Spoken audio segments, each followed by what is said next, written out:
Assalamualaikum warahmatullahi wabarakatuh. Perkenalkan, nama saya Firda Marani, kelas 4F, MPM 5021212, mata kuliah TLA Kurikulum, dosen pengampu Bapak Tio Gusti Satria, Magister Pendidikan. Saya di sini akan menjelaskan tentang elemen-elemen kurikulum 2013, kurikulum darurat, dan kurikulum merdeka. 1. Pengertian kurikulum 2013. Kurikulum 2013 merupakan kurikulum nasional yang telah dikembangkan bertahun-tahun dan telah memenuhi dua dimensi kurikulum, yaitu rencana dan pengaturan mengenai tujuan, isi, dan bahan pelajaran, serta cara digunakan untuk kegiatan pembelajaran. Elemen-elemen kurikulum 2013 mencakup 3 standar, yaitu 1. Standar kompetensi kelulusan, 2. Standar isi, 3. Standar proses. 1. Standar kompetensi kelulusan. Kriteria mengenai kualifikasi kemampuan kelulusan yang mencakup sikap, pengetahuan, dan keterampilan. Standar kompetensi kelulusan digunakan sebagai acuan utama mengembangkan standar isi, standar proses, standar penilaian pendidikan, standar pendidik dan tenaga pendidikan, standar sarana dan prasarana. Standar kelulusan untuk tingkat SMA tidak hanya menitik beratkan pada pengetahuannya saja, tetapi lebih rinci pada aspek sikap, pengetahuan, dan keterampilan yang harus seimbang yang dimiliki oleh peserta didik. 2. Standar isi. Standar isi merupakan kriteria mengenai ruang lingkup, materi, dan tingkat kompetensi untuk mencapai kompetensi kelulusan pada jenjang yang jenis pendidikan tertentu. Pada perubahan ini, standar isi mengacu pada kompetensi yang dulunya diturunkan dari mata pelajaran berubah menjadi mata pelajaran yang dikembangkan berdasarkan kompetensi.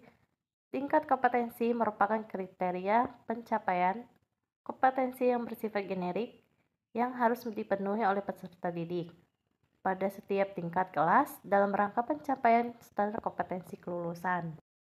3. Standar proses. Standar proses adalah kriteria mengenai pelaksanaan pembelajaran pada satu satuan pendidikan untuk mencapai standar kompetensi lulusan. Proses pembelajaran pada satuan pendidikan diselenggarakan secara interaktif, inspiratif, menantang, memotivasi peserta didik untuk berpartisipasi aktif, serta memberikan ruang yang cukup bagi peserta didik, kreativitas, dan kemandirian sesuai dengan bakat minat, dan perkembangan fisik serta psikologis pendidikan.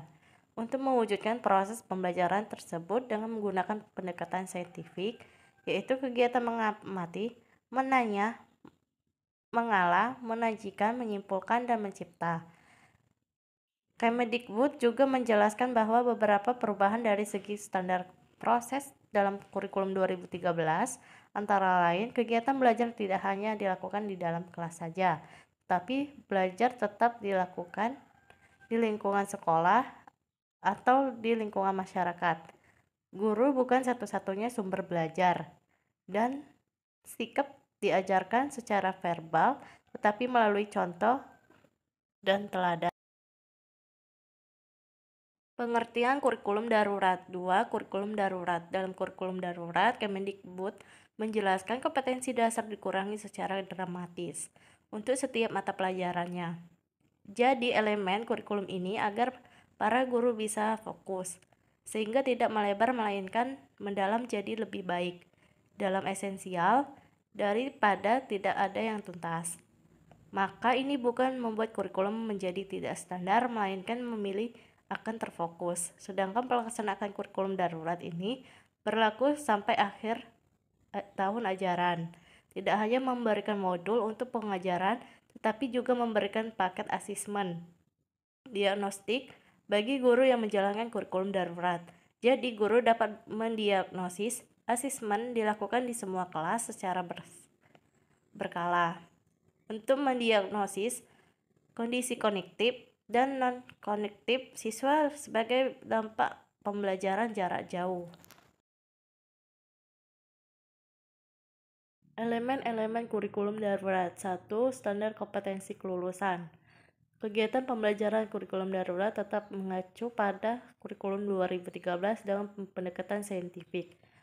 Melalui tahapan kegiatan mengamati, melihat, membaca, dan mendengar, dan siswa memperhatikan menjelaskan materi melalui aplikasi Zoom Meeting. Dalam sistem daring tersebut, siswa diberikan kesepakatan untuk mengajukan pertanyaan, memberikan umpan balik, dan berargumentasi. Pada kegiatan eksplorasi, siswa diajak untuk berpikir kritis, berinteraksi. Jadi standar kompetensi kelulusan ini hanya lewat Zoom atau bisa offline. Hanya orang tua bisa memasuki acara kelulusan, peserta didik, dan mahasiswa. 2. Standar isi dan standar proses kurikulum darurat. Dengan menyederhanakan KD dengan tujuan agar kegiatan pembelajaran selama menerapkan kurikulum darurat ini dapat berjalan dengan baik dan tidak memberatkan pendidik dan juga peserta didik.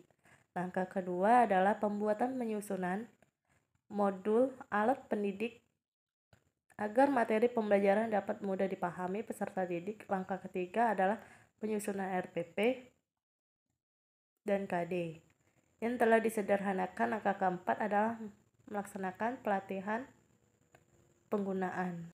Pengertian kurikulum merdeka. Kurikulum merdeka merupakan kurikulum dengan pembelajaran intrakurikuler yang beragam di mana konten akan lebih optimal agar peserta didik memiliki cukup waktu yang mendalami konsep dan menguatkan kompetensi.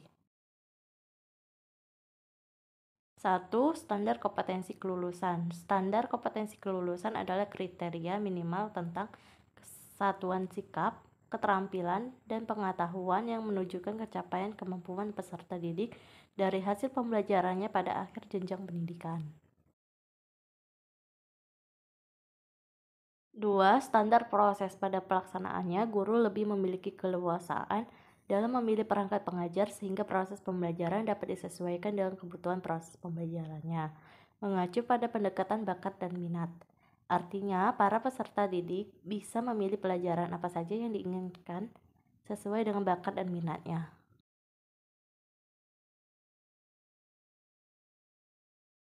3. Standar isi. Standar isi adalah kriteria minimal yang mencakup ruang lingkup materi untuk mencapai kompetensi lulusan pada jalur, jenjang, dan jenis pendidikan tertentu. Baiklah, video dari saya sekian. Terima kasih. Wassalamualaikum warahmatullahi wabarakatuh.